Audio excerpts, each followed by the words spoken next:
Good evening. I'd like to call to order this meeting of the Board of Education. The board has been in closed session this evening, starting at 6:30 p.m. for the purpose of employment of employee, collective negotiations, and approval of July 20th, 2010 and August 2nd, 2010 closed session minutes. We also had a contingent item on our agenda, actual potential litigation. We did not have any discussion on that subject item.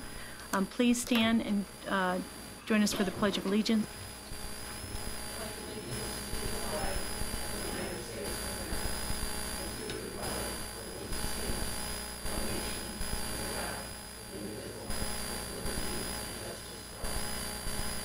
Mrs. Walsh, can you please call the roll? Mr. Colquist? Present. Mr. Collins? Here. Ms. Conroy is absent. Mrs. Stevie? Present. Mrs. Droney? Here. Ms. Hirsch? Here. Mrs. Ostajic? Here we have 6 board members present. 1 is absent.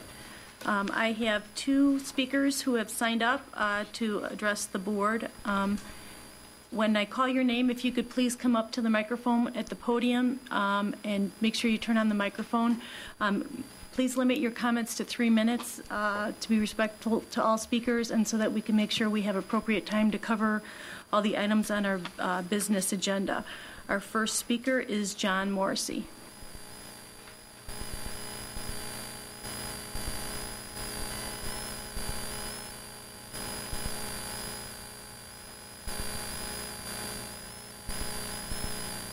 Okay, thank you. My name is John Morrissey. I live at 460 Poplar Avenue in Elmhurst. I want to speak about some of the issues concerning the collective bargaining agreement and also student performance. I have here, if the board wishes to review, some work I did that's documented based on the 2009 student reports from District 205 and also District 200 and 203. That's Wheaton, Warrenville, and Naperville, which are peer districts. They're both unit districts and similar demographics. The citizens of District 205, like many throughout the country, have lost their jobs, seen their pay reduced, and had their salaries frozen, and have taken part-time jobs just to make ends meet. We have seen values of our homes depreciate as well as our savings. Additionally, parents of District 205 students have seen an increase in expenses they must pay as well as services reduced for their children. Recently, peer districts 200, that's Wheaton, Warrenville, and District 203, Naperville, concluded collective bargaining agreements with their teachers. You'll note in this handout that no pay increases were included in the first year in both contracts, and minimal increases in the following years. Additionally, teachers must contribute more to their health care benefits. In the case of Wheaton, Warrenville, District 200, they are going to receive no step increases. No step increases were agreed to, and step increases are the way you move laterally through the pay structure. It's not like, you get 3% a year. What you do is you move into another level of performance. And in both instances, the collective bargaining units agreed, and that's the teachers' union, agreed that approved these contracts overwhelmingly. 78% of the Wheaton Warrenville teachers approved their contract. 92% of the Naperville teachers approved their contract. And additionally, I think Wheaton Warrenville has asked their teachers to increase their contribution to their health care benefits. Now, on District 205's website, in the dashboard portal, you will note that the indicator, the average teacher's salary at $68,400 in District 205 a year does not, I repeat, does not meet our district's target. I don't understand how the district arrived at this target, or if the target is valid and supported by the facts. So as a former labor union official and compensation manager, I know salary analysis is at best an inexact science, and some, well, anyway, it's you don't want to use that type of math on, when you're trying to fly an airplane. But what we do know, and this is what's startling about this, and I'm stunned living in a city for 30 years, but what we do know in terms of student performance, it is that our district, and please note in the handout, falls far short of our peer districts in key performance metrics. We know relative to our peer districts, we have more than a state, we have a more stable, prosperous, well-educated citizenry with little poverty and small class sizes, smaller class sizes than the other two. And yet, we are last, and let me repeat this, we are last in ACT results and high school graduation rates. I mean, stunning. I've been here, I got kids in the school. Mr. Morrissey, I'm sorry, I'm going to have to ask you to wrap up your comments. Okay. Mrs. Osashitz, Mrs. Krizix, Mrs. Masterson, and the rest of the board members, you know what it takes to get our finances in balance. You know that a collective bargaining agreement and administrative salaries carefully and in good faith negotiated that a 3% increase in salaries and benefits over the life of a 3-year contract, I believe should put our district finances in balance. I believe this can be done without burdening an already overtaxed citizenry and without further reducing our services, and most importantly, and this is most importantly, with the expectation of increasing our students' performance. I want to thank you for your time. Thank you. Our next speaker is Paul Garino.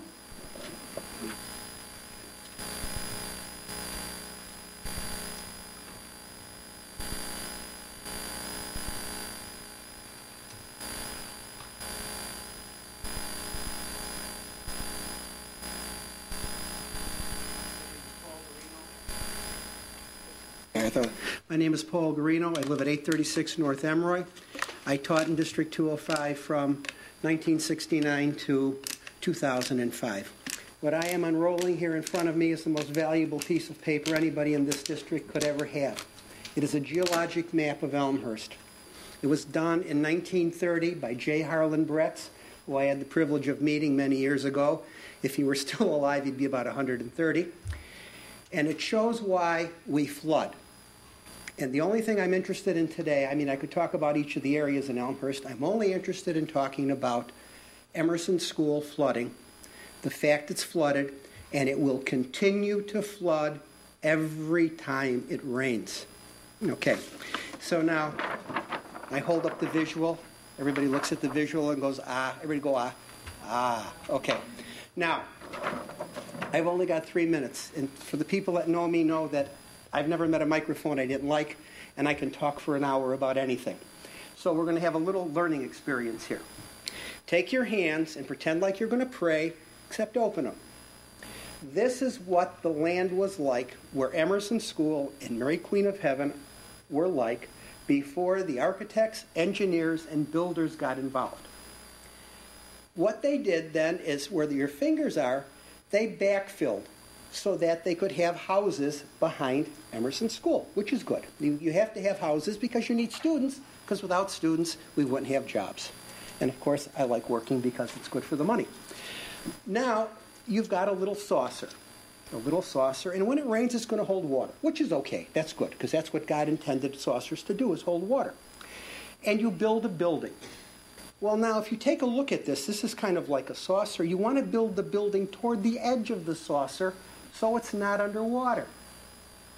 We built the first building there, but unfortunately we put in a parking lot, and we pitched it toward the building.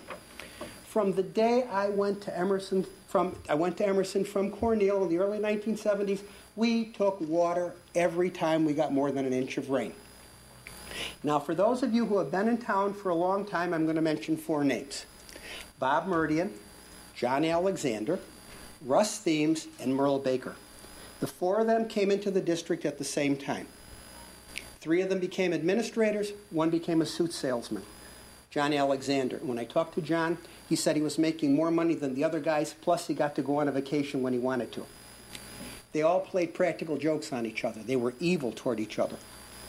One time, I was asked to be a witness at one of these practical jokes. It was raining. Bob Murdian called the board office, help, Russ, we've got a crisis. So Russ came running over, and Bob Murdian stood there holding the door shut as Russ Thames stood in his new shoes and suit in the water getting wet. This is 1973. Nothing was done for many, many years. Okay. Well, you don't know how long I practiced. But anyway, what it is we've got this saucer. We are pitching the building. We're pitching 2 parking lots that are humongous toward Emerson School. The building is going to continue to flood. Any board member that would like to see the map and come with me and I will show you the solution, because I did work as a teaching assistant in a course called hydraulic geology as a young person. But anyway, it's going to sink like the Titanic. Thank you very much. Thank you. We haven't had speakers in the last couple meetings, so just for those who are unfamiliar with our process, we appreciate community members. You have the opportunity to come and speak to the board before any of our board meetings. You just need to sign up on the green sheet that's available up until the start of the meeting. We do appreciate hearing the comments and input. We do not reply to any of the comments sitting here at the board table, so again, thank you to both of our speakers. We do appreciate your input. But our discussion items are limited to those agenda items that have been posted for this evening. So we are going to move ahead on our agenda. We are at Superintendent's Communication. We have 2 items for discussion tonight. The first is the Educational Program Review Technique, and the second, we will get an update on the school year opening. Dr. Krizik? Just to kind of, as an introduction to our presenter this evening, last year when we embarked on the process of making reductions to our budget, we realized that going forward we were going to have a process in place that made sense to everyone, that was open and transparent, and that was really based on some of the principles in our strategic plan in terms of looking at data and evidence to make some decisions going forward. So one of our staff members, it was Connie Chester, who had learned about this EPERT process. She had heard about it, shared it with Dr. Sullivan, and then Dr. Sullivan, Pat Masterton, and I did some research on the process, met with leaders from Batavia and from Carpentersville, and then did some additional reading on our own. And after evaluating the information that we received from those 2 school districts and some of the background information, we realized and believed that this was a process that we could implement here in Elmhurst that would help us address what we anticipate to be another year of budget reductions going forward, of, as Ms. Masterton indicated at our last meeting, anywhere from $3 to $5 million. But it is not a process that is implemented in 1 year. It is a process that becomes embedded, and it's done on an annualized basis, because the overarching goal is to determine the value and cost of programs that we have, and be able to determine and make priorities based on the resources that we have available to us. During this investigation process, we dragged in David Smith. And so there's been the team of the 4 of us that have been working with Fred Fox, who I'm going to ask to come up to the podium, who has been our resource consultant on the EPERT process, and helping us not only to understand it, but through our dialogue with him, we were able to make, I'll say, adjustments to the system so that they could work for us here. And so tonight, you're going to hear 2 things. Fred's going to provide you with what we believe is a very good overview of what basically an EPERT process is, what its components are, what it has achieved, at least in Carpentersville. And then following Fred's presentation, I will share with you the programs that we will be evaluating in the first year of this process and what our timelines look like.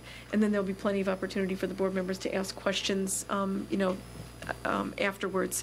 So I am very happy to be able to introduce to you Fred Fox, a very well-respected individual, and comes from us as a retired individual from Carpentersville, but is considered still one of their employees, consultants, because he's still helping them navigate the EPERT process. And I can speak for Karen and David and Pat and I.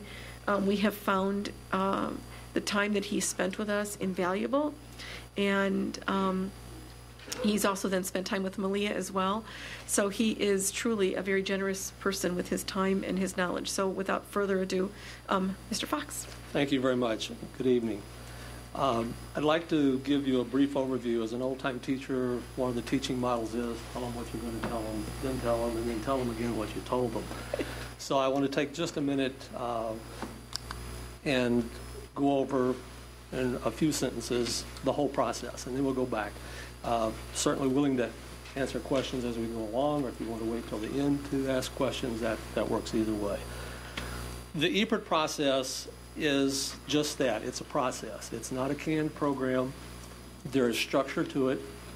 However, it is something that can be changed and work in a district regardless of the size, the location, or how they want to actually implement it. And being a process, it takes time. This is something that would be very difficult to totally implement within 1 year. And the reason for that is really the strength of the program. The reason it takes time is that the EPRT process involves as wide a base of community, administrators, staff, parents to get involved in it, so that once you are fully involved in the process, you have a very wide base of understanding.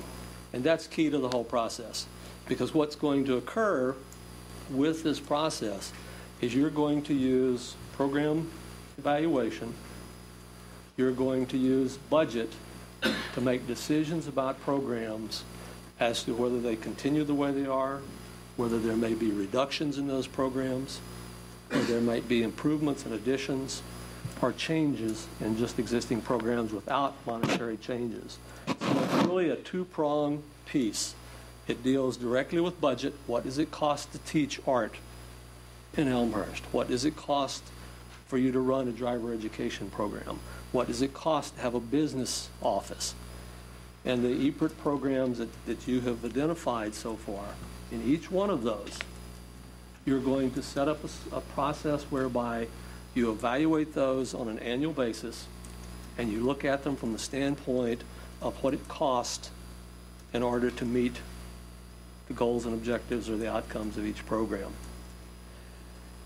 At the end of the day, what this program does, it offers the opportunity for the administration to make recommendations to the board on an annual basis, which directly impact the improvement of programs and which directly impacts the budget.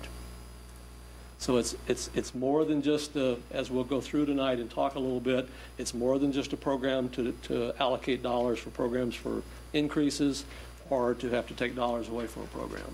It's actually an educational evaluation tool in addition to that.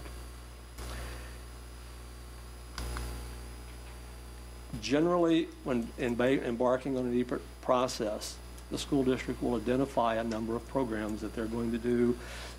We call them program packages, an EPRT package. And those can be flexible. You may choose to do every program in the district. The district may choose to begin with a number of programs. The first year that we did this in District 300, we only did 15 programs. We got started a little late in the year. The next year, we added another 15. The last 2 years, we've done 40 programs. This year, we're going to compress them because we found that there are a number of programs that have some very similar outcomes and activities that we can meld them back together. The programs, again, are flexible. There's nothing that says you have to do all categorical programs or you have to do electives. That's a local decision. Once you've made that decision, then you start dealing with how and what are the programs actually going to do. And generally with each program and with each level we'll talk about a little bit, there are outcomes, there are activities, there's an evaluation, and there's a budget. So if we're talking about art education, there will be actually 3 levels of budgets. There will be outcomes for the current program. There will be outcomes for the program if it had to be reduced. And there will be outcomes for the program if it was going to be increased. And that is really the heart of the whole process. The outcomes are designed to answer the question, why do we do this program? Why do we have art education? Why do we have a business office? Why do we have human resources? and you want to get down to the I call it the nitty-gritty of why you're actually doing those. Then you have activities, you have an evaluation that evaluates the outcomes. And we really kind of stay away from the word goal, because oftentimes a goal is something that's out in the future that is attainable to some extent. The evaluation needs to be directly related to the outcome. And as you look at each program, you're asking the question, does this program in fact meet what we have identified as the outcomes? Is that what it's doing? And if it's not, then we can talk a little bit about some of the things that occur from that. The process of developing these plans takes shape with committees. The committees are generally headed by a district administrator, and on those committees can be staff, there can be parents, there can be community members. Each committee has a particular program. So for art education, there will be an EPERT committee made up of an administrator who's responsible for developing the process with the input of community members, parents, and staff members.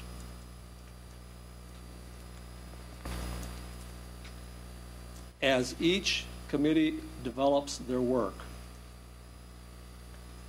there is a review process that takes place where those committees or those reports are presented to generally the administrative team.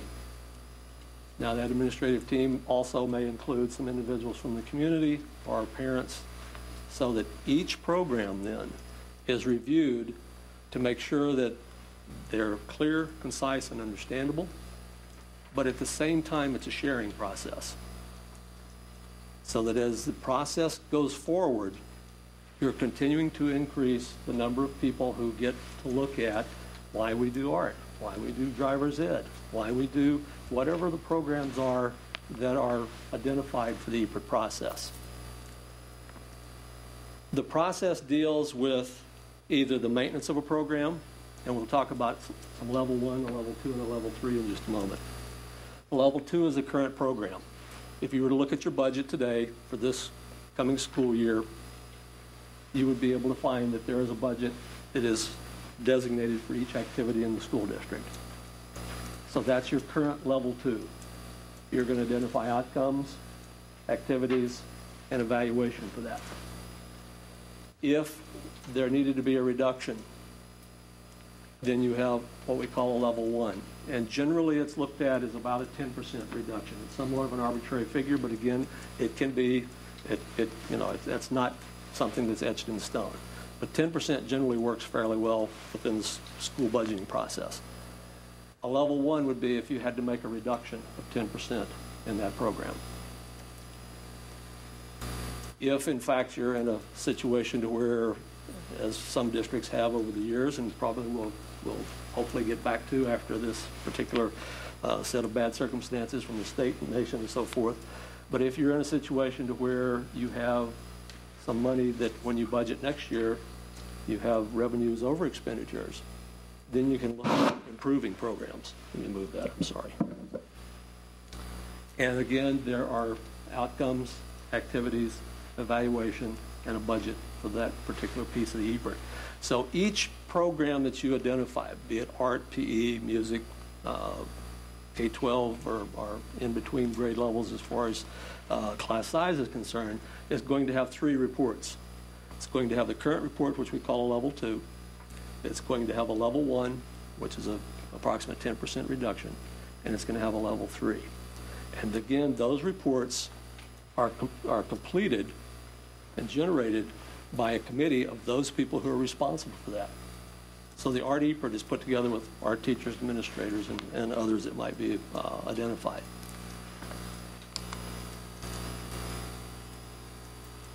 The levels, again, are level 1, 2, and 3.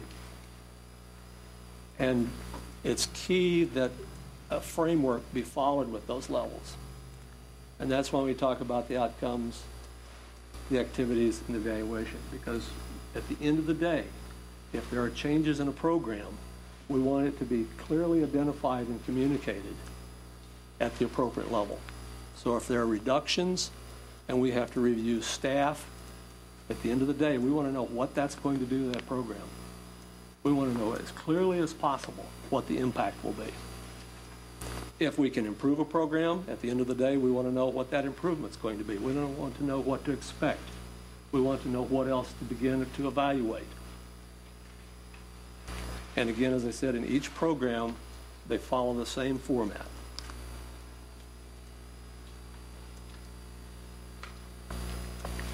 It's not just the students that EPRT deals with. If you haven't seen, you will see that you're going to be doing your business office, you're going to be doing HR. But as far as the outcomes are concerned, again, we're trying to answer the question, what do we expect to occur in relationship to student achievement or the operational expectations of a particular area. So if we're looking at the business office, we want to define what the activities are, the outcomes, the evaluation, and we want to clearly delineate that. If we're looking at an educational program, then the outcomes are in student terms. The program activities, again, we try to have a system where when the changes are made, it's very identifiable. Program activities, generally want to talk about full-time staff, how many staff members are involved in that program. We want to talk about what actually occurs, what duration of time. So if we were talking about art, we might say that in the district there are 12.5 art teachers. They serve 3,500 students a year. They provide them with two-dimensional, three-dimensional, computer-based art activities, so that you start with the activities directly being related to the outcomes. And the reason that we want to have a very succinct and a common format for each level is, if there are reductions, this is where it shows up. If I have to reduce 3.5 staff, that means maybe I can only serve 3,000 students. If I have to make even more drastic cuts, or if I have to make drastic cuts in materials and supplies, then maybe it means that students will still get to do activities, but on a more limited basis. So what the EPRT process tries to do is to very clearly say, we've gone through this work, we've spread this work around, we have shared it with the community, and when it comes time to either make reductions or maintenance or increases, it's clearly what the results are.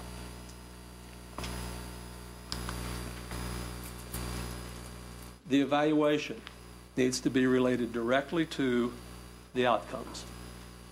If you're going to have an outcome that says that we will, in the business office, pay 99.9% of our bills on time to reduce any late fees, then you want to collect that data and you want to see if you're actually doing that. If it says that students will have the opportunity to produce 2- and 3-dimensional art to some extent, then you want to have a measurement of that. Because the evaluation becomes a key part of keeping track of what I call the bang for the buck. We're spending X number of dollars on a program, and we evaluate it. Is that program doing what we were actually expecting it to do? Then we generally also have a list of the data gathered. The EPRT process, we try to keep each level on one page. Sometimes there's more data than that. The actual evaluation is generally a summative, an executive summary of the evaluation. There can certainly be additional information that's tied to that. But you want to make sure that the data is listed so that people have a good understanding of what we're going to actually evaluate. Now, one of the questions that comes up is, well, what if we, when we're identifying a program, we don't really have an evaluation for one of the outcomes? That's okay. Because again, this is a process. This is something that people develop and continue to improve. But it becomes the committee's responsibility, the committee of teachers, parents, community members, to develop a recommendation of what type of evaluation would take place. So if we have an outcome and we are an activity and an outcome and we don't have an evaluation, it becomes that committee's responsibility to put that together, make a recommendation to the administration, and then that would be developed and that data would start to be collected. You generally look at the data from a prior year for subsequent years. So the first year that you do this, you may not have a great deal of data, but again, that's all right, because you're going through this process to continue to develop that. The program cost simply follows the Illinois Expenditure Code Manual. We look at salaries and fringe benefits. We look at purchase services. But you do this for each of the programs. The number of FTE, and this actually ends up at the bottom of the EPRT report. And again, it becomes key because when you're looking at additions or reductions, you can look at the budget and see where is that 10% made? What did this committee recommend that would be a 10% reduction? Or where did this committee recommend that there would be a 10% increase? Is it in salaries? Is it in supplies and materials? So that, again, you're sharing the direction that that program is going.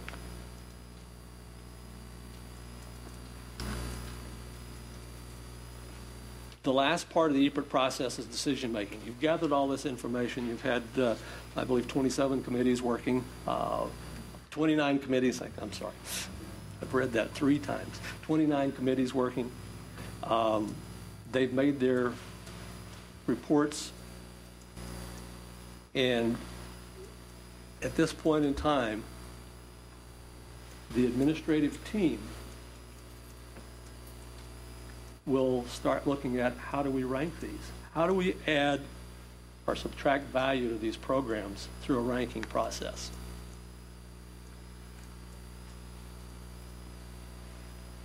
It's key that the individuals who do the ranking have sat through these reports for all of these meetings. That's a key factor. Now, obviously, if someone is at home sick with a 104-degree temperature, you don't want them in the room. But if possible, they should send a representative. Because when you start ranking and looking at the process for that, the ranking will have all of the level 1s, and then it will have all the level 2s, and then it will have all the level 3s. And there is a cumulative total that's kept. So if art education is the most important item in the district, it's going to end up at the top of a long list. And it's going to end up there, and this is somewhat hard to understand until folks have gone through it. It's going to end up there because it has the lowest score. It has the lowest ranking. The cumulative total is maintained because when you're ranking the level 1, you're going to be looking at a program with a 10% reduction. So if class size is ranked as the most important item, that's the last item that we would ever want to have to make reductions in. That's our highest priority. Then the level 1 cost that you see on the slide there, the $30 million, is actually a 10% reduction from the current year. Art education in this example is next. School administration is next. As the ranking continues down, you'll see the class size is the first blue area. That is the level 2. So there's a cumulative total. If you looked at your current budget, what that's telling you is, as a class size, current budget would be $33 million. And by doing that, when you get down to the line, so you're going to have many more than just the 3 examples, but when you get down to this particular line, at the last level 2 report, you're going to have the cost of those programs, as far as the budget for that year is concerned. Because what you're doing is you're taking the 10%, adding in to the level 1 reduction. So this is actually a $33 million program. This is actually a $660,000 program, because if you look at these, when you're starting down here, you're adding those in. I'm sorry. So as you go down and you look at this ranking, this becomes a tool then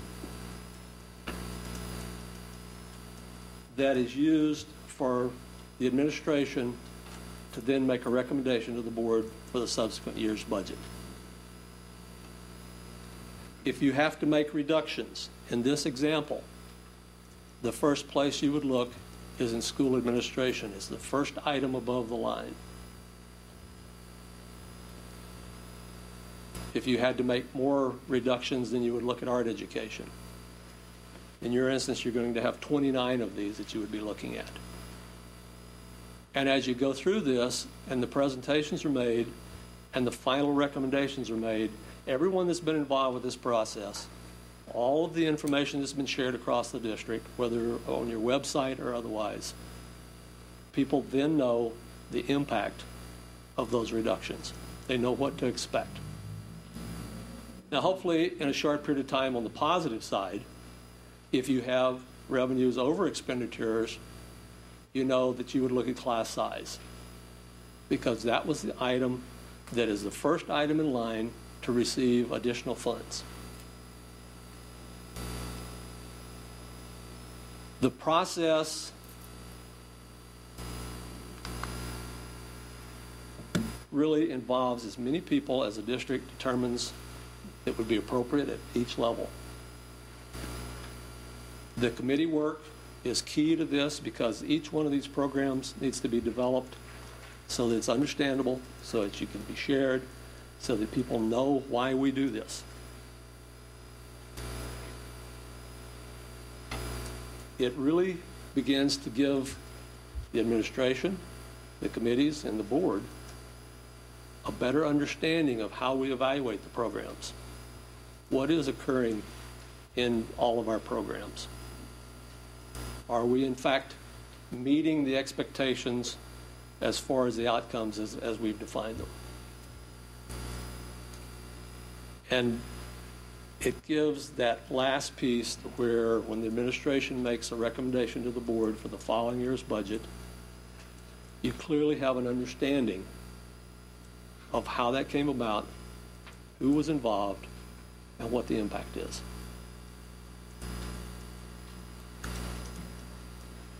As with any process, 20-minute presentation is just sort of touching on it. But again, with this EPRT process, it's key to keep the understanding that it will develop over time. And it can become a very sophisticated and a very powerful process for decision making. And then to reiterate, to go back and tell you for the last time, the key piece of this is that it creates an understanding across a broad community so that you may run into people at the grocery store and say, geez, I never really knew we did that in program such and such. I was on your website. And that's the type of thing that you like to hear, because then you know that you're communicating to the people, to the voters, to your supporters, exactly what's going on in the school district. I'd be glad to answer any questions. Mrs. Davey. Thank you very much for this presentation. There are some programs, and I'll use an obvious one, special education, that has a cost and it has a constraint that we can't avoid. Could you kind of describe how those constraints fit into the process? Right. The whole process, there's even more than that, but that's a good example. The whole process obviously doesn't break board policy and don't break the law, and there are some programs that have pieces to them. If the district has an influx of 60 students this year, then they'll have IEPs. You have to serve those students. Now, what EPRT does, though, is it still evaluates the program. So you still have a program evaluation. And you may find through that program evaluation that there are, in fact, some things that you could do differently. But EPRT obviously cannot supersede the law or any type of program requirements. But you might find that you can allocate aids in a different way. You might find through the process that there are some supplies and materials that could be changed. Or you might even find through the evaluation process that there are some ways that you could do some of the programs differently. But again, the short answer to your question is that it cannot supersede something that is a requirement. Well, then to follow up, how does then how is that applied to the ranking? Because, you know, the ranking of a special education program, it has to be, you know, a top ranking just because of, you know, the federal and state requirements. So how do you factor that in when the rankings are done? Well, I can give you an example to where it fell with the ranking just like any other piece did, because there were some people who were in a particular district who were coordinators of the program. And in dire straits, extreme reductions, some of those people could have potentially been eliminated. So you asked the committee, the administrators and others who are ranking this, to rank each program based on their individual understanding of the program, its goals, its activities, its outcomes, and so forth. And so you go ahead and rank it.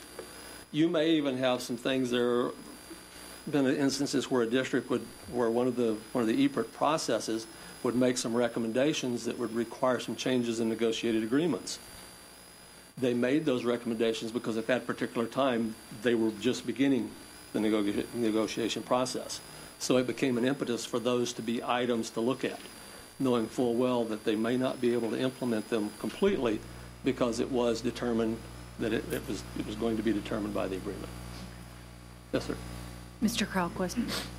Mr. Fox, thank you very much for your presentation this evening, and Dr. Krizik for carrying through on this. I got very enthusiastic when this was first, you know, the concept was introduced, and I'm at a conceptual level, I'm bought in. Some comments and questions. I mean, the piece, first of all, where I think you really catch my interest is when we start talking about focus on outcomes and on value. There are many programs in this district that are expensive, but they deliver, you know, outstanding value to students, to the system, to the community, and so those to me are two keys. The other thing about this that I think really captures my interest is the fact that it puts a degree of rigor and transparency, added rigor and transparency into the management system, which I think is good for the organization, it's good for the administration, and it's helpful to the board. As a byproduct, I think it helps at a practical level with budget management and cost reductions, and that's a reality that districts face, and it would be nice to get to the point where you can begin to look above the line where there are opportunities to then invest in new educational programs. One last comment, questions. We've had variations of this in this district in years past. On a programmatic level, you know, school accounting, as you know, looks, you know, at location and account code, but right. It rarely does it slice across at a programmatic level. And we've done that at times in order to get our arms around cost, value, how that particular program is being delivered. One of the things that's key, though, is this can't be a program du jour, an initiative or a process du jour. It has to be something. I mean, you even talked about it, that it evolves. Dr. Krizik, I think last meeting you talked about that you sometimes get some of the greatest benefit once you get into years 2 and beyond.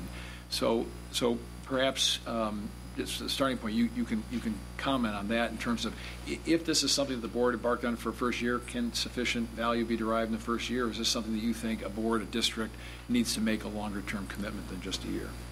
I think what you can do is with the programs you've identified, you can certainly at the end of the budgeting or the beginning of the budgeting cycle for next year, you can certainly use this to make some decisions.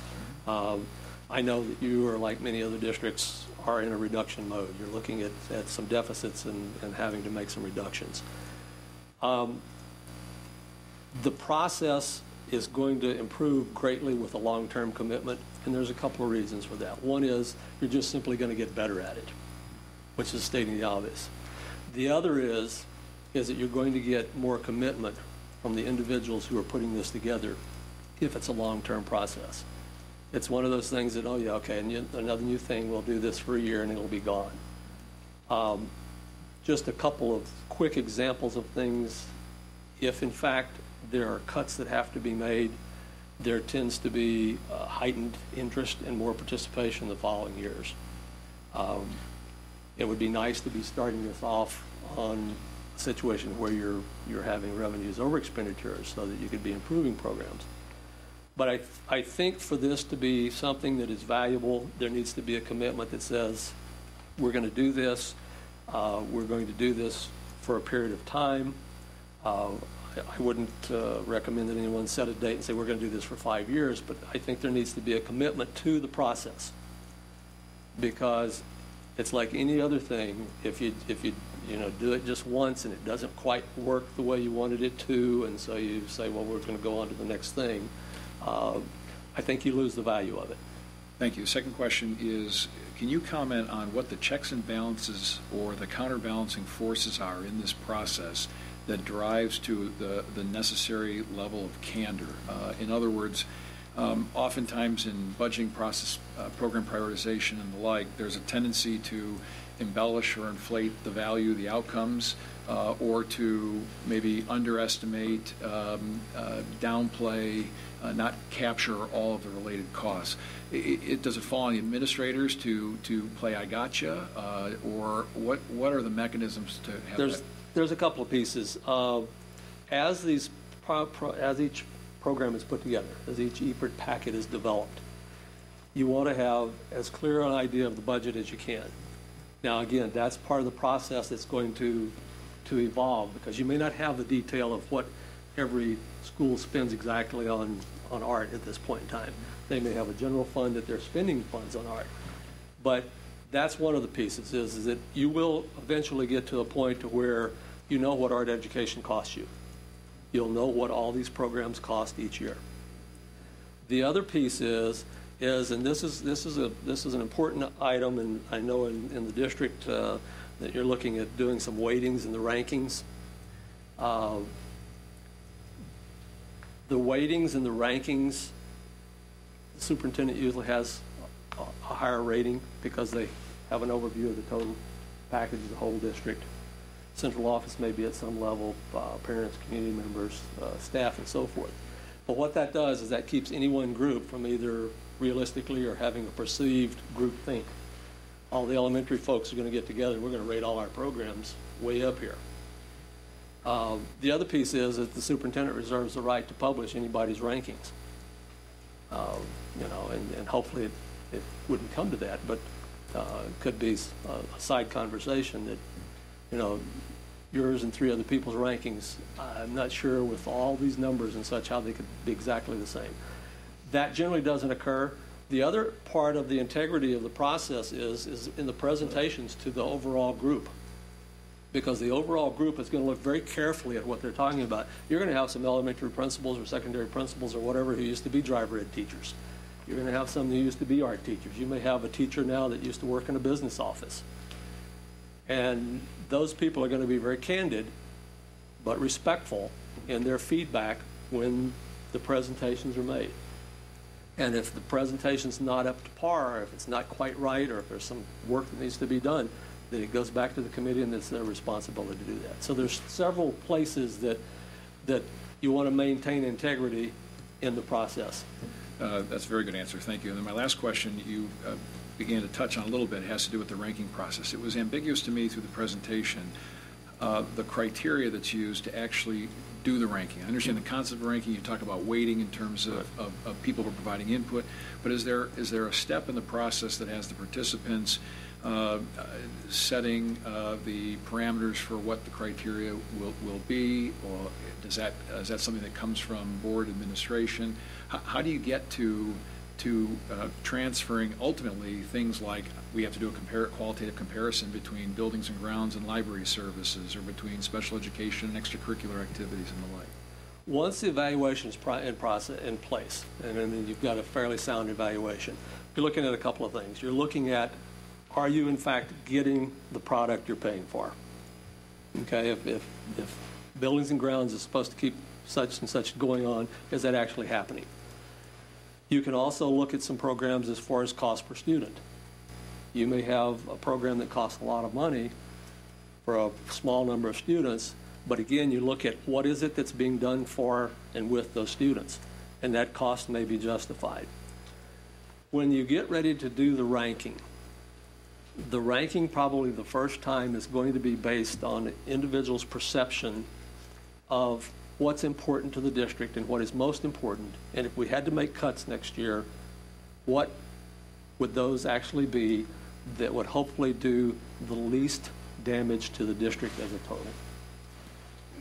And so as you move forward with that, that becomes much more sophisticated, because you can then do some metrics with program cost, student outcomes, or performance outcomes, operational outcomes, to the point that you can get to where the program or the whole process is based on a full understanding of all the programs, what they're supposed to be doing, and are they doing them or are they not doing them.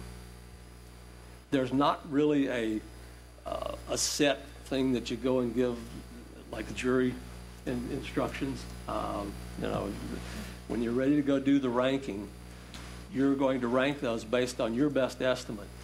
However, each one of the EPERT processes, each one of the EPERT reports should be directly related, and on the top of the form it says, what goal or strategic plan activity of the district does this relate to? So you can always come back to a grounding of saying, we're doing this because it's an instructional piece and we expect students to be able to do such and such. So there are some pieces built in for that. Ms. Hirsch. I want to add my thanks, Mr. Fox, and I want to applaud you.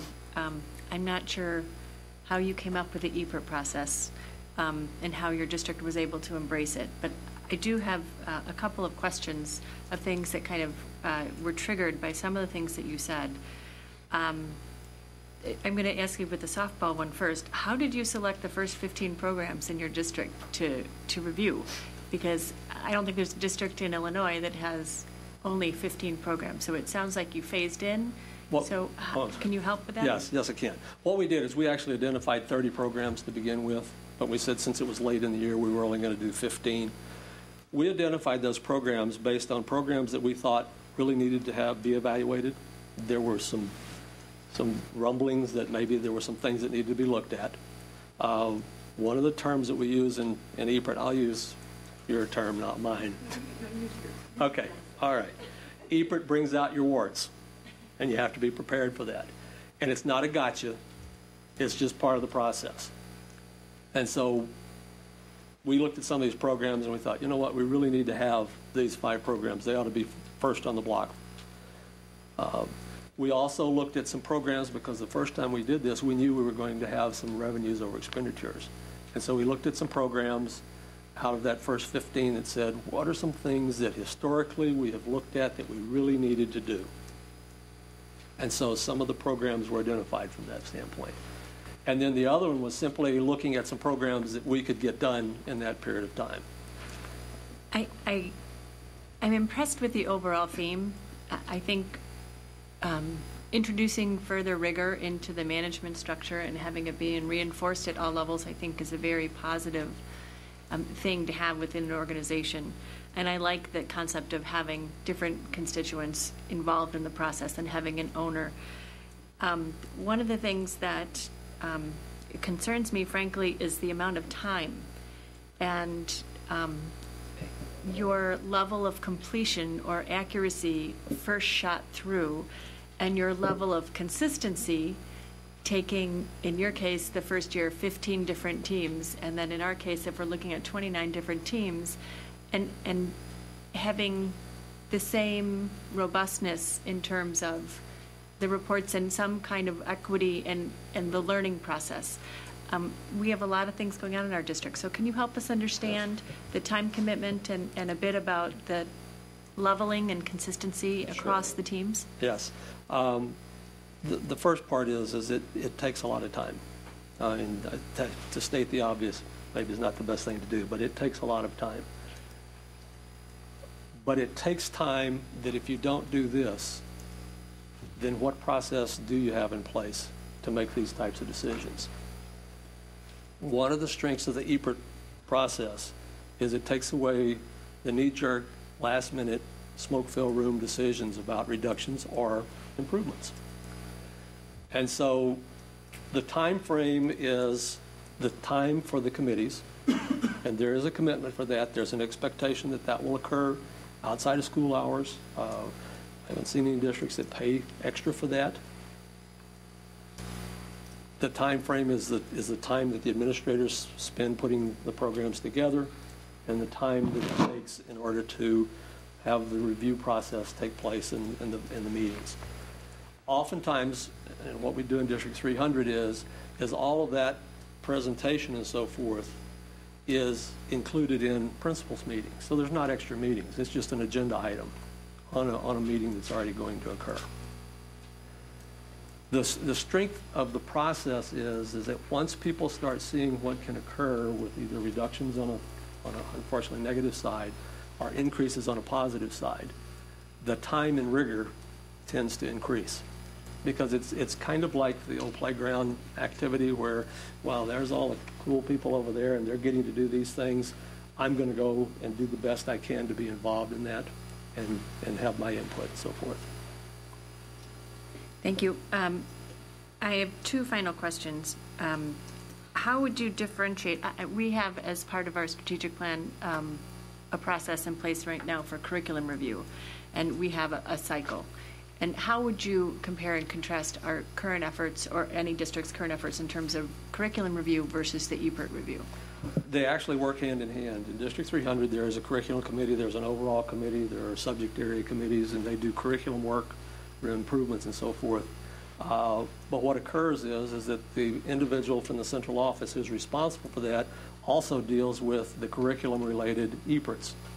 Now, there may be principals that help them because obviously there are a wide number of those, art, music, PE, CLT, and so forth. But those individuals that deal with that all work directly with the assistant superintendent for curriculum instruction. So the curriculum process continues. What this does is provides input for that process. Through the EPERT process, if we decide that we really need to look at revamping the art program, then the revamping goes right back into the process that you have in place for curriculum revision. So it doesn't create another level or another layer. It simply becomes an input factor. And finally, if you would share with us, what unexpected side effects did you see happening in Carpentersville? Once you had, it sounds like you're on year 3 or you're Actually, well into it. we're five. You're 5? Okay. So if you could share with our board, if we were to make a similar investment in terms of time and commitment and follow through on an effort and an initiative like this, what unexpected side effects did you benefit from? I don't know that it was an unexpected side effect, but I think the biggest piece that we all saw from the standpoint of the administration was that after the board had received all this information and melded over, and the administration had made recommendations as far as the budget is concerned, the board's level of understanding of all the programs was way beyond what I had seen in my previous 30 years in the central office, because they had become very actively engaged in that, and the information provided to them generally went beyond what you would see with a curriculum report or something along that, because the process continues over time. And from the first year to the 5th year, you could see an exponential increase in the understanding and good feedback from the board. The other piece was that, and these really may not have been unexpected because we'd seen some of this information from some other districts from several years ago. There were some programs that got drastically changed. And a couple of them they weren't really on the horizon. We had a gifted program that got completely revamped. And it was basically because some individuals made a comment that their only evaluation they needed was the fact that they knew they made gifted children feel good about themselves, which it does, and that's part of the process. But the feedback was, you either change that program and come back with some evaluation that we can see, or it'll be eliminated. And the eliminated part kind of got us all, a little, okay. The nice part about that was that the board was really ingrained in the process and felt comfortable in that, because they knew that what would occur is administrators and staff would go forth and they'd come back with a much better program, and they did that. Mr. Collin. I have several questions for you. I'll just ask them one at a time. How comfortable do you feel with the cost accounting that you went through to attribute cost to each of these programs? I feel real comfortable because that's one of the major things that I do for the district as we go along. And what we did was we had implemented a brand new software system. And so it took a lot of work to ferret out all the pieces for each program. Are you saying that you implemented a separate cost accounting system so you actually knew how much these programs actually cost to put on? No, we implemented a new software system. Well, part of the answer is yes. We implemented a whole new financial management package, okay, right at the very beginning of this. Would you say that was essential to having accurate information? We could have gotten the same information from the system we had. It would simply have taken longer. It was simply a situation to where the way this particular software package was put together, at the building level, they would begin to put in, rather than putting in supplies and materials in the general fund and then having process within the building for allocating those upon need or our program improvement and so forth, we were able to start moving so that principals actually put into their building budget what they thought they were going to be spending on art, what they thought they were going to be spending on driver's education, and so forth. Now that takes some time because almost all buildings have a process for doing that, but it hadn't been pulled together in this particular district at that point in time.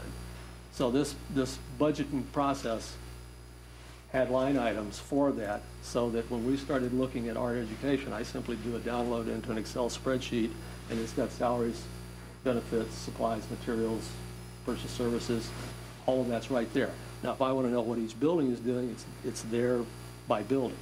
Now, that took some time to do. That didn't occur the first couple of years. Okay. Bear with me. That's right. How ready are we to implement a system like that? Our software provides us with the ability, just like every other school district, we have to budget based on the ISB accounting manual. It's called an IPAM. And so we have that, but we also have a lot of the requisitions within the budget line items for many of the different items. So what I will do for the most part, I've already started putting the sheets together. Some of them are very simple to put together. Transportation, operations and maintenance, business office, HR, those are all pretty easy. When we get into some other items, for instance, class size and some others, we're going to have to dig a little bit more just to put all that information together. But the nice part about this program is as you identify what you need, you're able to begin to start streamlining your process with some markers that will make it very easy to bring up things in the future. Our software allows us to have a contract number. It allows us to have a separate project number that we define. So within all of those, we can, as part of the budget, have a contract number or a project number and pull those up, pull our information up through those numbers. So in the future, as we go through, we'll be identifying it through the EPIRT process. These are areas that are going to be reviewed, and we'll be putting those markers in there. So we do have the ability of being able to do that. On a 1 to 5 scale, 5 being we're ready to go, where would you say we are? I would say about 3.5 to 4. Okay. Yeah. You talked about publicizing the process. Can you expand more upon exactly what you did and at what points during the process you publicized it and what your public communications plan was? As the reports were done and they were presented to the committee, and if they were in the format and so forth that the committee said, okay, this is ready to go to the next step, then that information generally goes to the board in some type of paper format so that the board sees it. As the programs are then in a complete stage, the district that I'm currently working with, we actually put them on the website so that people can see them. Now, there are a lot of people who get copies of all that stuff. There's copies that go to the committees. There's copies that go to the buildings. The EPIRT process is a link on the website, so if individuals in the community are interested, they can certainly see those also. So it becomes a case that once that's all done and the ranking is done, then the ranking is also publicized. It's publicized on the website. It's publicized. There's newsletters that go out that have that information. So the timeline with that is that once the program package is complete and it's ready to go, then the district I'm in now starts doing that. If the district wanted to, they could do a number of packages at one and wait and then publicize those. So there's a wide variety of ways that you can do that. But the key issue is that you get that information out into the community so that when the decisions start having to be made, there's a wider understanding of what's going to occur and how that's going to take place. Okay. But what's the end-to-end time frame from beginning to end? How many months does that take? Again, it depends. In the district that I'm working in right now, we did 41 EPRTs last year. We began at the end of August. The last reports were completed mid-April. The year that we did the 30, we were pretty much so done by the middle of January. So it kind of depends on the number. It also depends on if you're in your beginning years, it usually takes a little longer because you're obviously creating committees. People are doing new type of work. It can get to the point to where it's probably about a 5-month process from beginning to end. Okay. You talked about plans on a page and things. A couple of things sounded almost like the Baldrige criteria. Did you look at other systems for doing this, or you just start from scratch? Actually, I didn't start this. Someone made the comment a while ago. I wish I would have started it. I probably would have.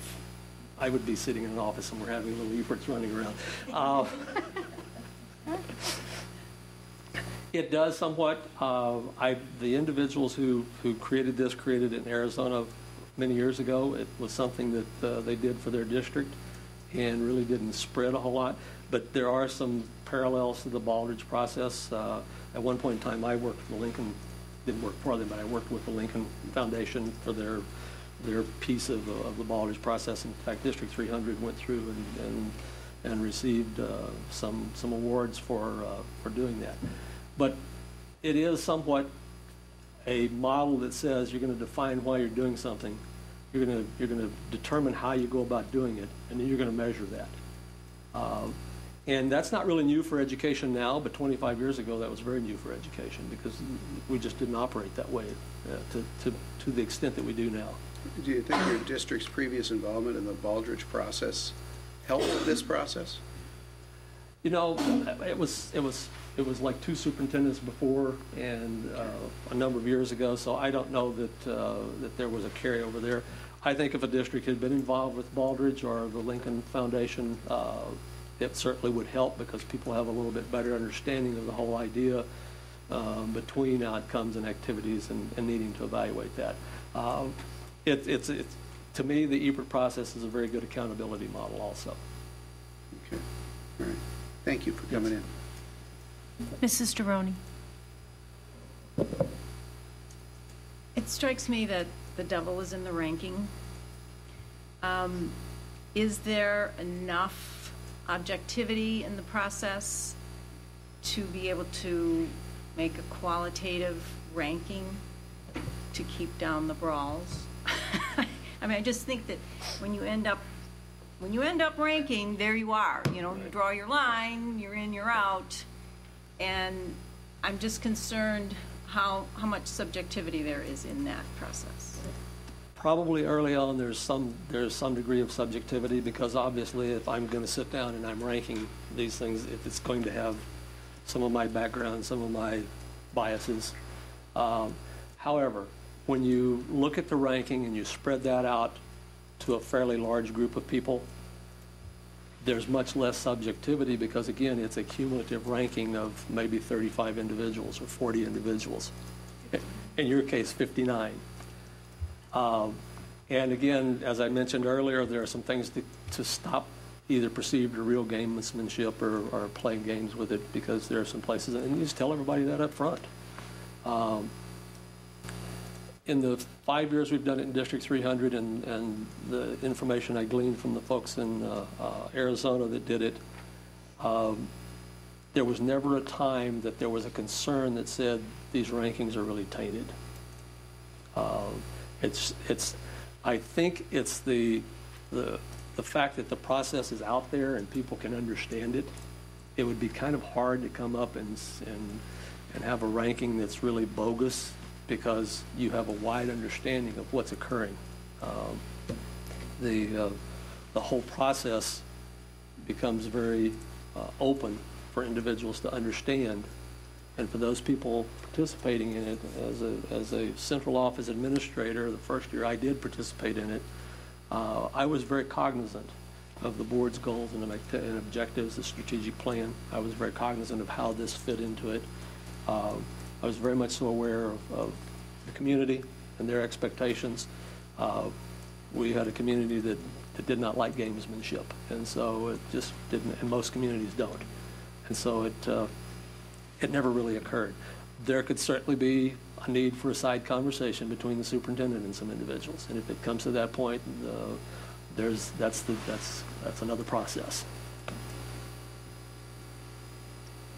Thank you. I just could see myself, getting down to the bottom line, and when it's my program, let's rank it a little differently. But And I can see, I'm sure we'll know more as we go Right. through it and see the whole process, and to hear that there's a great number of people doing this ranking, that somehow those figures get quantitatively worked out, that it would.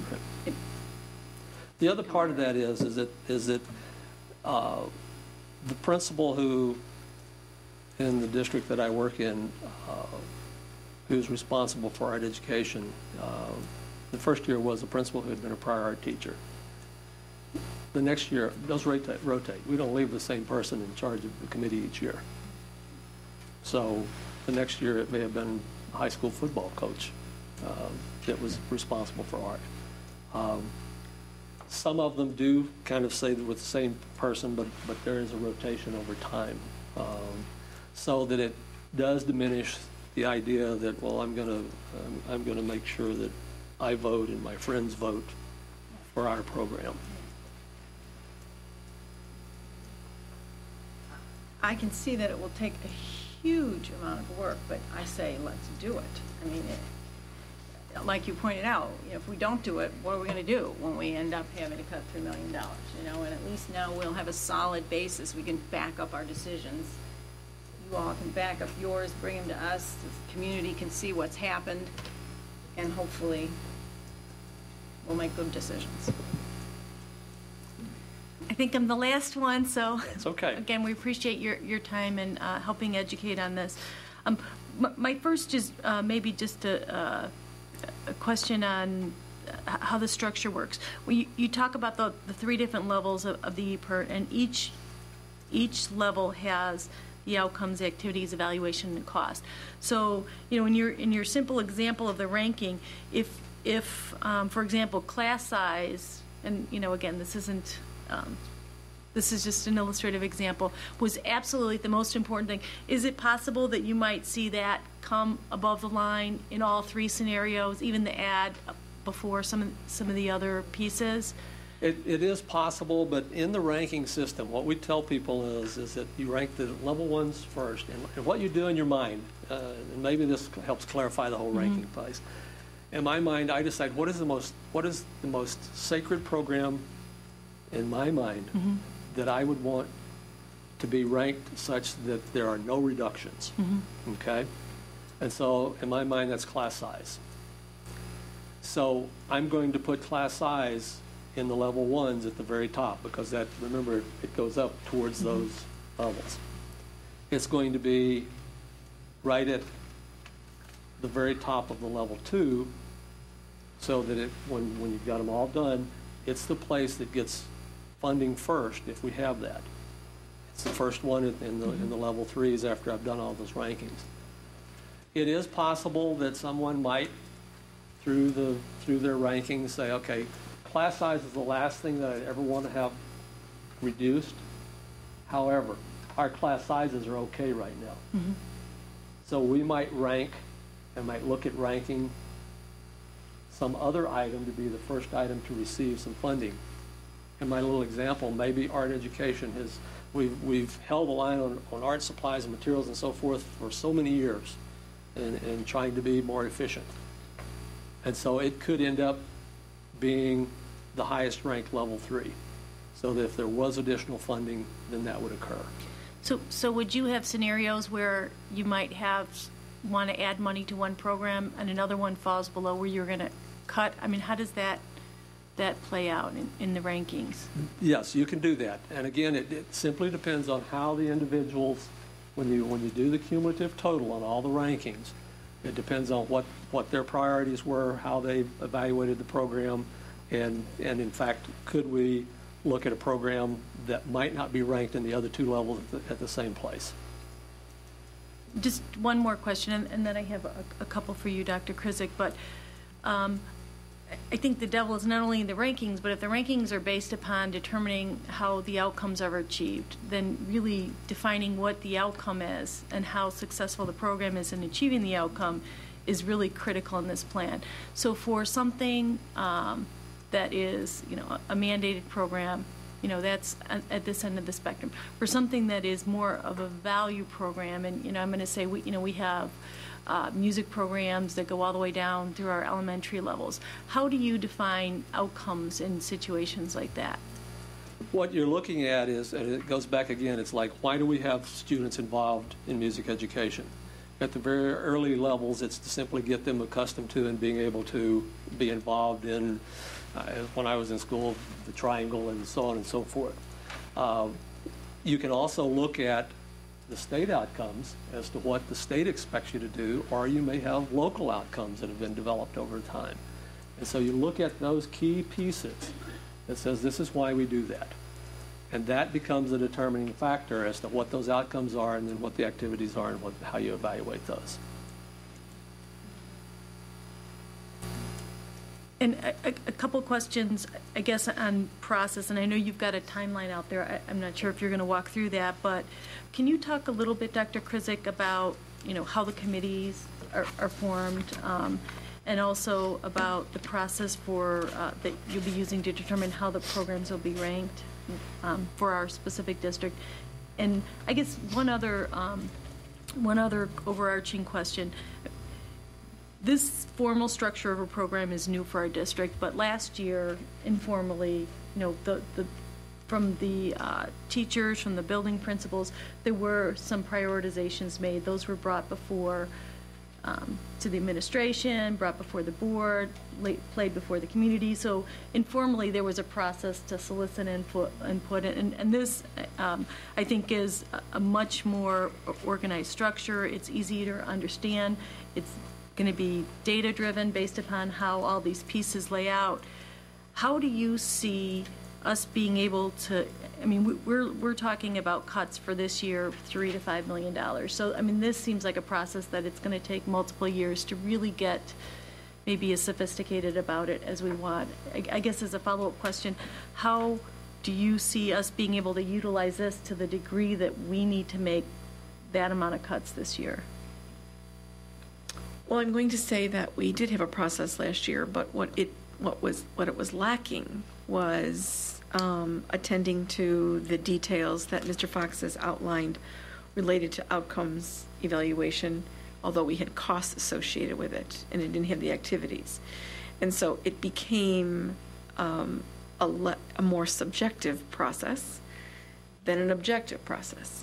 Now, there's subjectivity in every process, but the more data and information you have, you're able to make more informed decisions. And if you're forced to rank something based on the information that you have, you're going to then make those decisions accordingly.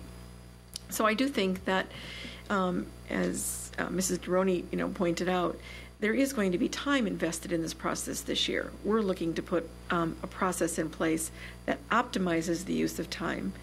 And even though it might be more time in the first year, because we're going to be in the learning curve, we understand we're going to be in the learning curve of this process, but at the end of the day, we won't be debating things philosophically based on emotional appeals to something, but we will have, as Mr. Fox said, be able to try to explain what the reductions are going to look like, what impact those reductions are going to have. In some cases, those reductions could have minimal impact. As he indicated, maybe the supply budgets over time, we hadn't looked at them, so I'll use his word, the warts. Maybe a supply budget for a program has been disproportionate to every other program. Well, maybe then there's not such an adverse impact to the program, and that doesn't appear to be as significant or as harsh. And just as in our process last year, we stressed the reallocation of existing resources, where not only we had reductions, but we had new expenditures. The question was earlier about your question, Mrs. Ostojic, can something that is a cost increase be rated higher than a reduction? And the answer is yes. And not only has that happened in Carpentersville, that happened in Batavia as well too, because as everyone objectively looks at the strategic plan and what we're trying to do, in some cases, expenditures have to be allocated to something in order to be able to achieve those objectives, or in the case of the ELL program, in order to attain compliance. Now, while there's the arbitrary, I'll call it the arbitrary 10%, there could be those instances where the bar is set at 10%, but the economies or the reductions that are recommended might fall way beyond that. And then that's just additional money off to the side that is available for use towards the allocation of other programs.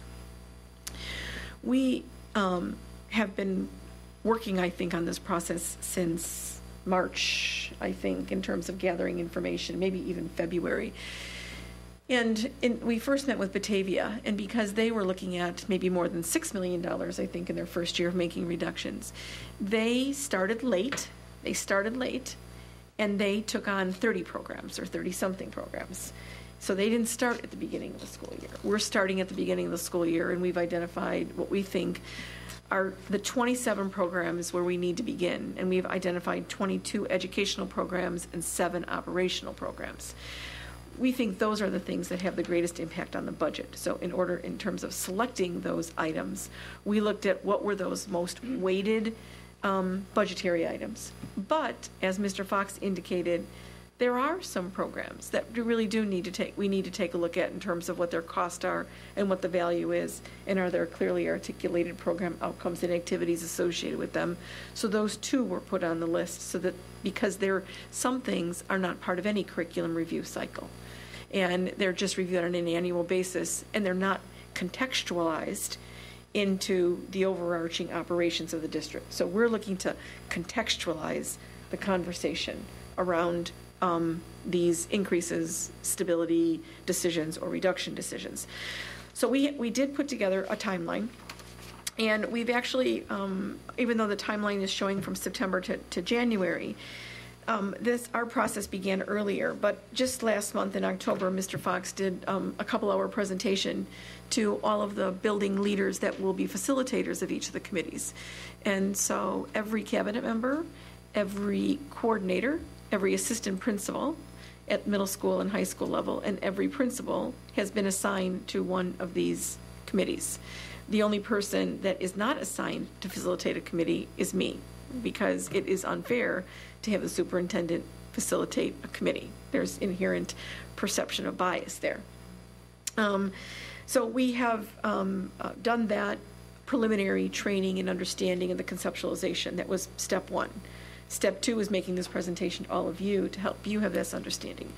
On Friday, we are putting together our first webinar to put together a 5 to 6 minute shortened version of explaining a little bit of what this EBIRD process is, to be able to disseminate to all staff, and also make that available for community review as well, in case someone doesn't want to sit through and listen to our hour-and-a-half discussion on this topic. So, and then we will ultimately be putting together an FAQ. So it relates to your question, Mr. Collins, about their communication process. We do think we have a really good communication plan identified with regards to this process, and that Malia is already looking at how our website can be utilized to make sure that that becomes apparent on the front website, and how we combine both budget and finance with the EPIRT process and begin to connect those two to some degree. After doing the webinar and communicating all of that, we'll be re-meeting with all of the facilitators to kind of review process and what the report format is. And then we're basically going to put out more information to staff, because the participation on the committees will begin with staff. So any staff member can be on as many committees as they can humanly handle in terms of time, and we will make that information available too. We've made the stipulation that committees will always be held after school, or if they're before school, they have to end at 7:40 in the morning so everybody can be at their schools, because we want to make that accessible. So if anyone's interested in 3 or 4 different committees they would like to participate on, it's available to them. Obviously, when there is a music committee, probably the dominant representation of the members are going to be those individuals that are vested in the program. They're also the individuals that have the greatest amount of knowledge related to the program to be able to put together a succinct report. So that communication goes out to staff. Committees get formed by mid-September, and they have 2 months to do their work. So they have 2 months to create the level 1, level 2, and level 3 reports. And as Mr. Fox has advised us, and as he had shared with the building principals, in the first year, we might find that we don't have a lot of information. And those reports in the first year might not look great. But it is raising the level of consciousness of what the expectation is. And it is completely consistent of where we are headed as a school district with the development in terms of power standards and being a learning community and making decisions related to data and assessment. So in some ways, this EPER process even helps to bring that to the forefront and facilitates that a little bit more. The presentations will be done in November, or on 2 different weeks. We've got some tentative dates set for that, and that's in the timeline. And then we'll do they're in November and in December. And then we'll do the first ranking, and that's done electronically, and we'll do that in December. And then we'll do the second ranking in January, with the goal of bringing forth what those preliminary recommendations are to you, as we did last year, at the end of that January meeting. If we don't hit that target, it'll be at the first February meeting. But we know we have decisions to make by the beginning of March, as it relates to going forward, particularly if it has any impact on personnel, which we believe it's going to have impact on personnel, because in the budget reductions we took as much of the low-hanging fruit as possible, and there's not much left of that. So we have identified our timeline process and intend to keep the communication ongoing on that. So we have administrators facilitating the committees. We have staff participating on the committees. And when the presentations occur, that's when we'll have the parent and community participation piece. So our goal is to have a total of 27 parent community members listening to those presentations and participating in the ranking process.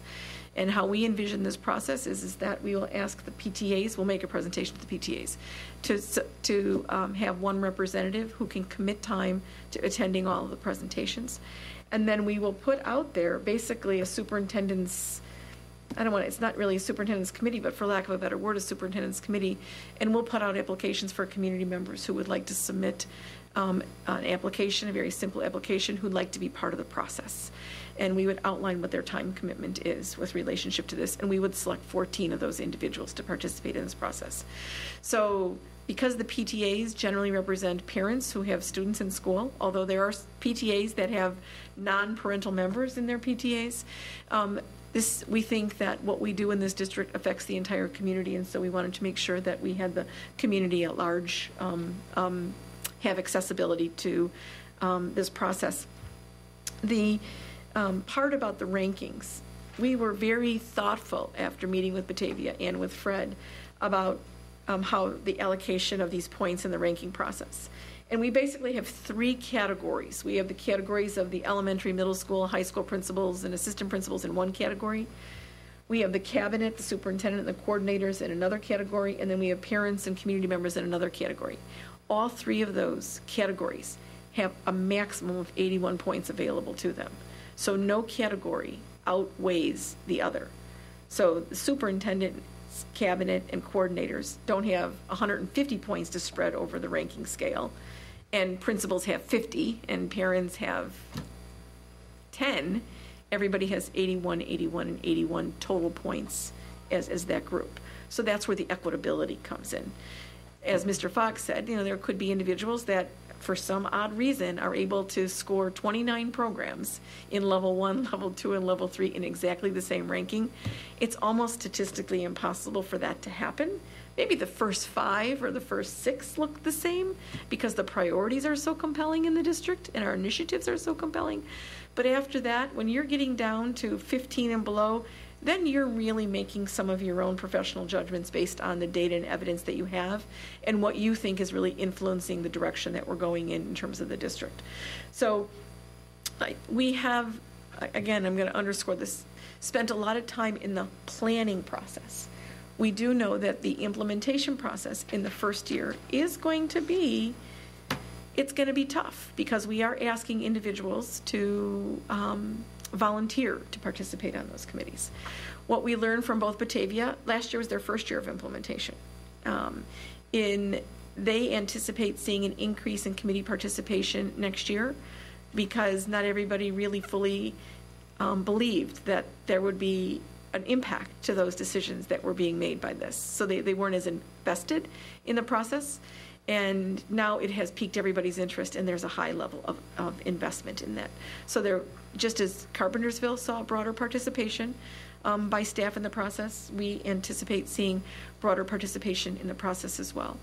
But we think this process is completely in alignment with everything that we believe as a district, and that is consistent with our strategic plan in terms of from a data and assessment process in terms of making some decisions, involving multiple stakeholders in creating a communication system so people certainly understand why we're doing what we're doing, increasing the level of education and awareness in the process.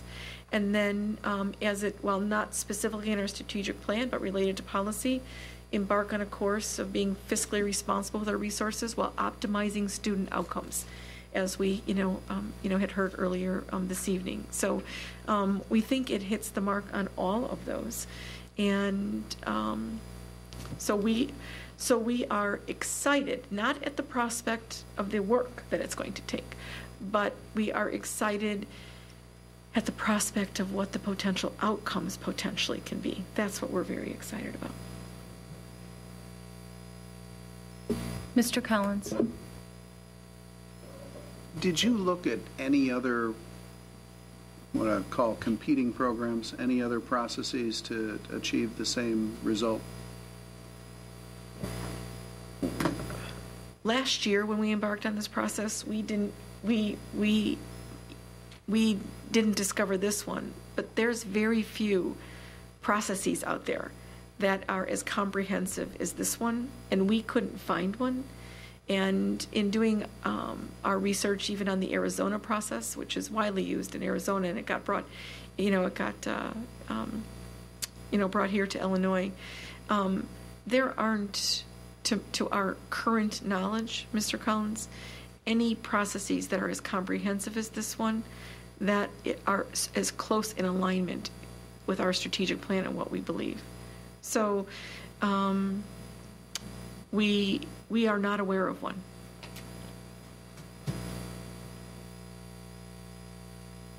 Okay, again, on behalf of the board, I'd like to thank you very much for coming and presenting and allowing us to answer our questions and really try to understand this process. And to Dr. Krizik, we thought we started the budget process earlier last year, but I think this is really a proactive way. We know what's coming down the pipeline as far as the difficult choices that have to be made. So this is really a very proactive, responsible way to try to manage through that. So again, thank you for bringing this to us so early in the process. Thank you. Thank you, Mr. Fox. Our next item is the update on the school opening.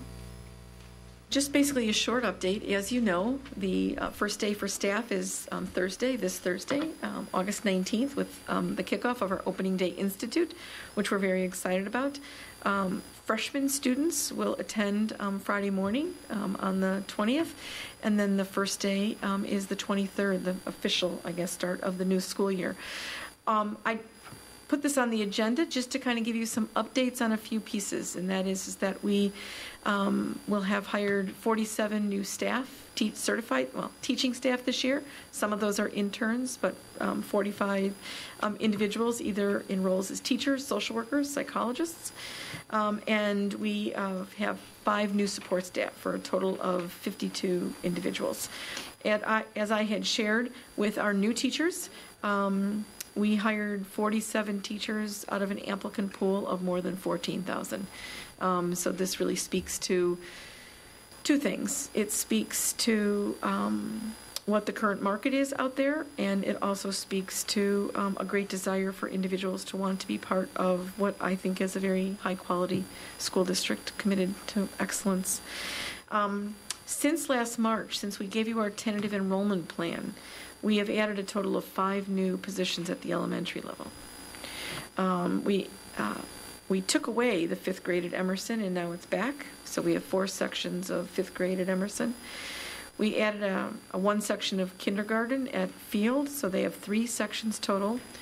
We added another section of kindergarten at Hawthorne, bringing their sections to 4.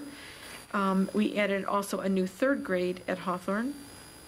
And Jefferson, their class sizes in 1st and 2nd grade moved to 49 and 49, which created a new section of 1st and a new section of 2nd. And so that's 5 new positions. And while that is technically a half a position higher than the number of positions we had at the elementary last year, when Ms. Masterton did the budget, she backed out all of those reductions and got us to a different point and added 5 additional positions, as she indicated in her budget update a couple weeks ago. So from a budgetary standpoint, as it is today, we have used all of those 5 positions that were budgeted. So I just wanted to, say we are excited about the start of the new school year. We are still working incredibly hard to get everything off and running. We will, at the one of the September meetings, give you an update on our 6-day enrollment and give you those figures. It would be, I'd give you not accurate information today if you were to ask me, so what is our enrollment today? I can't tell you that because I don't know who's showing up, and not all of the registration processes are completed. So I'd rather give you the accurate 6-day enrollment number when we usually do that and put that in context of where we are in the school year at that point in time, from both a school-based perspective as well as from a district-wide perspective, and then how that enrollment correlates with our second CASARTA enrollment projections, the study that we had done three and a half years ago. So we'll make that analysis for you at an upcoming September board meeting. So I hope to see you all Thursday at 8:30 at the Fieldhouse. And the program is only an hour and a half, and it could be shorter.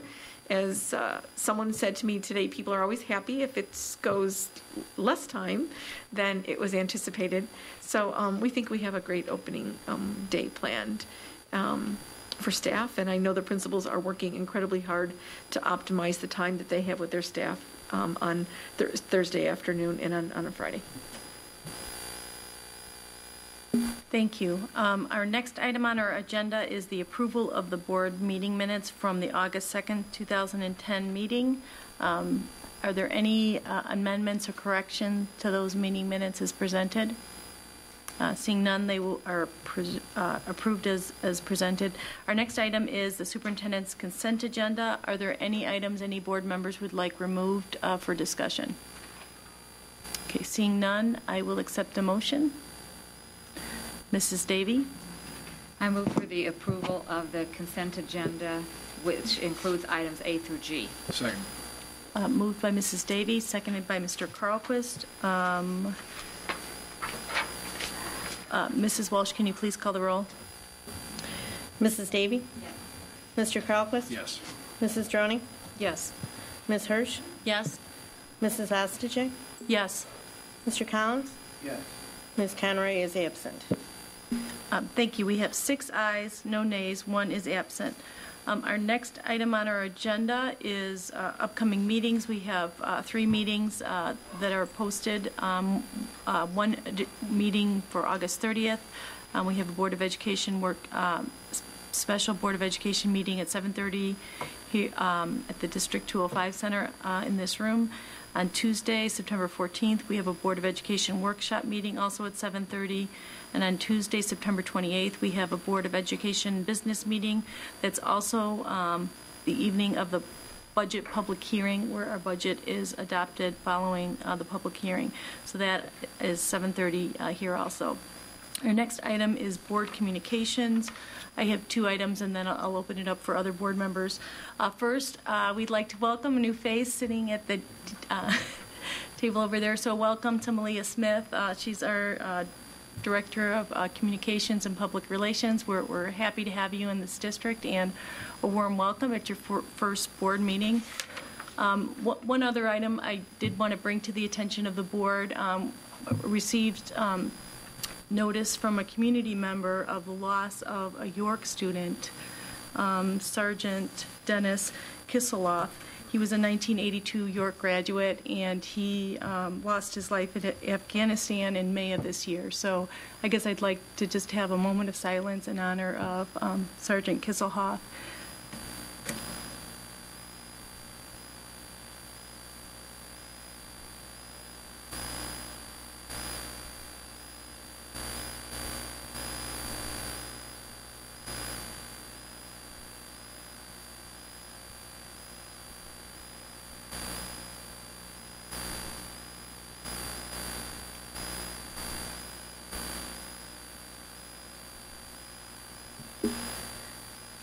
Thank you.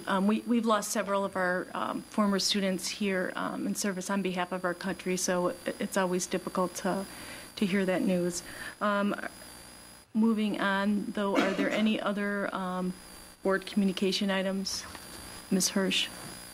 I'll just give a quick report. SASED, the Special Ed Services Cooperative that our district belongs to, had their opening day today, actually. And so they had a great reception. They had, I think, over 500 employees who work for SASED, who deliver services to special education students throughout the 19-member districts, ours included. So a number of the professional staff were there having their kickoff and getting their motivational speech from the executive director, Michael Volpe. It was a great attended event. There were a lot of very interesting sessions. I did not sit in on blood-borne pathogens. I skipped that one. But it was also very interesting because they were giving awards for service, and one of our own in Elmhurst, Mimi Wallach, was awarded a certificate and a plaque thanking her for 25 years of service in SASED. And I did not know that Mimi Wallach, who lives in town and is a great community member, got that great award, and it was very nice to see. It was a great way to kick off the year. Mrs. Davey. I just think it's worth noting that the education jobs bill that flied through U.S. Congress and was passed is now in the hands of the states. They determined that the money should flow through the states, and therefore the state of Illinois is slated to get over $400 million from it. But then when you go to the next level of what each district would get, it's looking like it's going to be based on your general state aid, and our general state aid is not very high compared to some other more needy districts in our state. And so we're looking at probably the impact being less than $300,000. Is that correct? That's the number I saw. But even thinking that we may receive some money, when you see what has to still happen before any district receives any money, it requires our state legislature to either come back in session and put it on their docket, or to wait till the November session and then come into agreement of how it's going to be distributed. And there is not agreement at this point. I think it is already becoming a political issue in our own state. And so the headline sounds great, that an education jobs bill was passed, nationwide to help save jobs in education. But I fear that the reality is, in our district, it's going to have a very minimal impact on the process as we move forward. So, as Len gives us more information, we will certainly pass it along to you. Mr. Carlquist. Just wanted to give the full board an update on a meeting this week. As you will recall, I represent the board on the intergovernmental committee with our park district, our city government, and the school district. Dr. Krizik and I attended a meeting earlier this week. This was the third meeting of this intergovernmental committee so far this year, and the discussions have been very productive in terms of ensuring that there is good open dialogue, particularly on topics that may have either interdependencies across the different agencies or where there are opportunities to collaborate. Amongst the topics that were discussed in this last meeting, one that was teed up in a prior one, and the Park District came back with some information based largely upon our interest of at least having the administration take a look at it, is as each of these governmental agencies work, we're trying to find ways to cooperate, to improve services in the community, and to reduce costs for the taxpayer in aggregate. So where there are economies of scale, where there are specific competencies, or where some sharing and collaboration can take place. What was explored in this last meeting, was discussed, was the possibility of working together on lawn care maintenance services. All three of the organizations have lawns that need to be mowed and maintained, and so the Park District was kind enough to prepare some of their core costs that they have. They applied some of those numbers to what their estimates were, and some of their former working relationships we had together on what some of our requirements might be. That information is in the hands of the administration. Dr. Krizik and her staff, Mr. Hsu and others will have a chance to kind of work through that and see how that factors into what our real costs are, what kind of benefits there might be to the school district in terms of improvements in services. There was some discussion around recognition of different requirements, time frames, seasonality, quality expectations, and the like. And so all that will be factored. And if this is something that would be worth taking the next steps, then Dr. Krizik would bring it back to the full board for our reaction, and then ultimately to return to this intergovernmental committee, which should be convening again sometime later in October. I don't know if anyone has any questions about it, but that's in a nutshell. And really, there's no action for us to take right now. It's in the hands of the administration as the next step.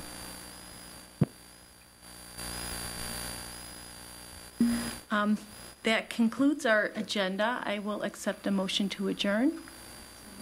Moved by Mrs. Hirsch, second by Mr. Carlquist. All in favor? Those opposed? This meeting is adjourned. Thank you again to all of those of you who've spent your time with us this evening.